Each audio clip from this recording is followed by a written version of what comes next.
মক্কার যারা গণক ছিল তারা জিন দিয়ে গণনার কাজ করত। জিনদেরকে উপরে পাঠাতো, ফেরেশতারা কি কনভারসেশন করে এগুলো শুনে আসতো, এগুলো এসে গণকদেরকে বলতো, গণকরা এগুলো বলে বলে মক্কায় বিভিন্ন ধরনের সংশয় তৈরি করতো। কিন্তু যখন কোরআন নাজিল হওয়া শুরু হলো, আকাশের নিরাপত্তা জোরদার করা হলো, এখন আর জিনেরা উপরে যেতে পারে না। উপরে গেলে আগুনের গোলা ছোড়া হয় ওদের গায়ে। এবার জিনেরা একটা মিটিং বসলো, তারা বলতেছে ঘটনা কি, আগে তো অনেক ফেরেশতাদের কথা শুনে এসে গণকদের বলে দিতে পারতাম, এখন তো এই সুযোগটা নাই, ঘটনা কি, হোয়াট হ্যাপেন? নিশ্চয়ই পৃথিবীতে এমন নতুন কিছুর আগমন ঘটেছে যেটার প্রভাবে ঊর্ধ্ব জগতের নিরাপত্তা বলয়কে আরো মজবুত করা হয়েছে। কি সেটা খোঁজো। খুঁজতে খুঁজতে খুঁজতে খুঁজতে একদল জিন রাসূল সাল্লাল্লাহু আলাইহি ওয়াসাল্লাম ওকাজের এক বাজারের দিকে যাচ্ছিলেন। ইন দ্য মিন টাইম ফজরের সালাতে তিনি নামাজের ইমামতি করছেন। ওই সময়ে একদল জিন পাশ দিয়ে যাচ্ছিল। হঠাৎ তারা দাঁড়িয়ে থমকে দাঁড়ালো, দেখে যে আল্লাহ রাসূল সাল্লাল্লাহু আলাইহি ওয়াসাল্লাম কোরআন তেলাওয়াত করছেন। এই কোরআনের বাণী তারা কখনো শুনে নাই। তারা শুনে অবাক, এবং এই তথ্য নিয়ে জিনদের সর্দারের কাছে যেয়ে বলল, ঘটনা তো এটার কারণে এখন আকাশের নিরাপত্তা বেশি, আমরা আর উপরে যেতে পারি না।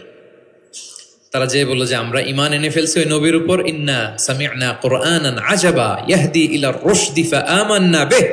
তারা বলল যে আমরা কি আজীব কোরআন শুনে আসলাম, যেটা সত্যের এবং হেদায়েতের দিকে পথ দেখায়, এবং ওয়ালান নুশরিকা বিরাব্বিনা আহাদা, আমাদের রবের সাথে আমরা শিরক করব না, আমরা আর মুশরিক থাকবো না, আমরা ঈমান এনে ফেললাম। তাহলে আল্লাহ রাসূল সাল্লাল্লাহু আলাইহি সাল্লামের সুমধুর কণ্ঠের তেলাওয়াত শুনে শুধু মানুষ নয়, বরং জিনেরাও ইসলাম ধর্ম গ্রহণ করেছে। এখন প্রিয় নবীজি কিভাবে তেলাওয়াত করতেন আমরা শুনি। আমরা তো রমাদানের তেলাওয়াত করতেছি আলহামদুলিল্লাহ। আচ্ছা, আল্লাহ রাসূল সাল্লাল্লাহু আলাইহি ওয়া সাল্লাম তারতিলের সাথে তেলাওয়াত করতেন। তারতিল, ওয়ারাত্তিলিল কুরআনা তারতিলা, তোমরা তারতিলের সাথে তেলাওয়াত করো। তারতিলের মধ্যে দুইটা জিনিস থাকতে হয়, এক হচ্ছে ধীরে ধীরে, দুই হচ্ছে স্পষ্টভাবে। রিপিট, আবারও বলছি, তারতিল হচ্ছে ধীরে ধীরে পড়বেন, আবার স্পষ্ট, তখন এটা তারতিল হবে।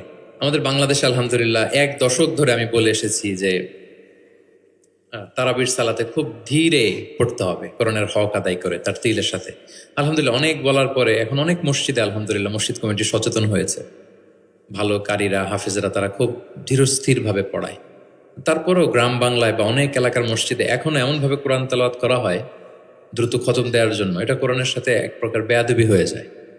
ইভেন মালয়েশিয়াতে অথবা ইন্দোনেশিয়াতে কোনো এক জায়গায় আমি একটা ভিডিও দেখলাম যে এমন ভাবে রুকুর উপরে সেজদা, আল্লাহু আকবার, সামি আল্লাহ, মানে 30 সেকেন্ডসে 2 রাকাত শেষ। আল্লাহ রাসূল সাল্লাল্লাহু আলাইহি ওয়াসাল্লাম 2 রাকাত পড়তে তাহাজ্জুদের নামাজে কত সময় নিতেন আমরা একটু দেখব। এইভাবে কিন্তু কোরআন তেলাওয়াত করতে নিষেধ করা হয়েছে, বরং আল্লাহ বলেছেন ওয়ারাত্তিলিল কুরআনা তারতিলা, কোরআনটা তারতিলের সাথে তোমরা তেলাওয়াত করবে। আল্লাহ রাসূল সাল্লাল্লাহু আলাইহি ওয়াসাল্লাম এভাবেই পড়তেন, ধীরে ধীরে স্পষ্টভাবে। ইয়ামুদ্দু বিহা সাওতাহু মাদ্দান, টেনে টেনে পড়তেন। আলহামদুলিল্লাহি রাব্বিল আলামিন, এই দেখেন টেনে পড়লাম। আর রহমানির রহিম মালিকি ইয়াউমিদ্দিন, টানতেছি না? ইয়ামুদ্দু বিহা সাওতাহু মাদ্দান, টেনে টেনে পড়তেন। ইউকাত্তিউ কিরাআতাহু আয়াতান আয়াতান, প্রত্যেক আয়াত শেষে থামতেন, পজ দিতেন। This is called tartil, ওয়ারাত্তিলিল কুরআনা তারতিলা। আনাস রাদিয়াল্লাহু তাআলা আনহু বলতেন, রুব্বা কারিন লিল কুরআন ওয়াল কুরআনু ইয়ালআনুহু, কোরআনের অনেক তেলাওয়াতকারী আছে, তেলাওয়াতে সওয়াবের বিপরীতে লানত পায়। কোরআন পড়লে তো সওয়াব হওয়ার কথা, কিন্তু কোরআন তাকে কি করে? লানত করে। একটু মিলায় নেন নিজের সাথে যে আমাদের তেলাওয়াতটা কেমন। আচ্ছা, তাহলে রাসূল সাল্লাল্লাহু আলাইহি ওয়াসাল্লাম তারতিলের সাথে তেলাওয়াত করতেন, পাশাপাশি তিনি খুব সুমধুর কণ্ঠে তেলাওয়াত করতেন, এবং তিনি আদেশ করতেন, যায়িনুল কুরআনা বিআসওয়াতিকুম, তোমরা তোমাদের গলায় যে আল্লাহ তাআলা সুর দিয়েছেন ওই সুর দিয়ে কোরআন তেলাওয়াত করো। যার যতটুকু সুর আছে, সবার হয়তো অত সুরেলা হবে না, যতটুকু, প্রত্যেকের একটা সুর আছে না নাই বলেন? যতটুকুই দিয়েছে আল্লাহ তাআলা আপনার গলায় সুর, ওই সুরটাকে ব্যবহার করে আপনি কোরআন তেলাওয়াত করবেন। রাসূল সাল্লাল্লাহু আলাইহি ওয়াসাল্লাম সুর দিয়ে কোরআন পড়তেন, এবং তিনি বলেছেন, লাইসা মিন্না মান লাম ইয়াতাগান্না বিল কুরআন, আমার যে উম্মত সুর করে কোরআন পড়ে না সে কবু আমার উম্মত হতে পারে না, সুর করে পড়তে হবে।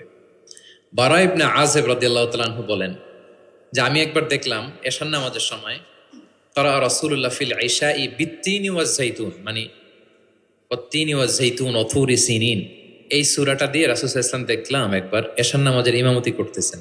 বারা ইবনে আযিব রাদিয়াল্লাহু তাআলা আনহু তিনি বলতেছেন, এবং তিনি বলেন, ফামা সামি'তু আহাদান আহসানা সাওতাম মিনহু, আমার জীবনে এত সুরেলা কণ্ঠের অধিকারী কোনো মানুষের তেলাওয়াত আমার জীবনে আমি শুনি নাই।